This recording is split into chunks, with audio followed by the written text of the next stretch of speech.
தலைவர் இனிய நண்பர் மரியாதைக்குரிய செயல்பாடுகளாலும் கள ஆய்வுகளாலும் திட்டம் நமது தமிழ்நாடு முதலமைச்சர் அவர்களால் 2000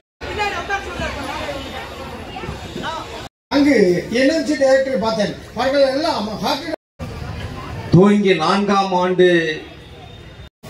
ஷெரீப் பாஷா இயன்முறை மருத்துவர் அடையார் மண்டலம்,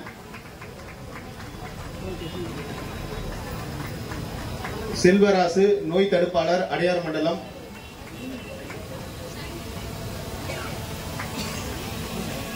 வீட்டிருக்கின்ற இந்த மண்டலத்தின் வார்டு குழு தலைவர் பெருமதிப்பு ஆர்கனைசர் சப்போர்ட் பண்றது எங்களோட அமைச்சர் அவர்கள். இப்ப எப்படி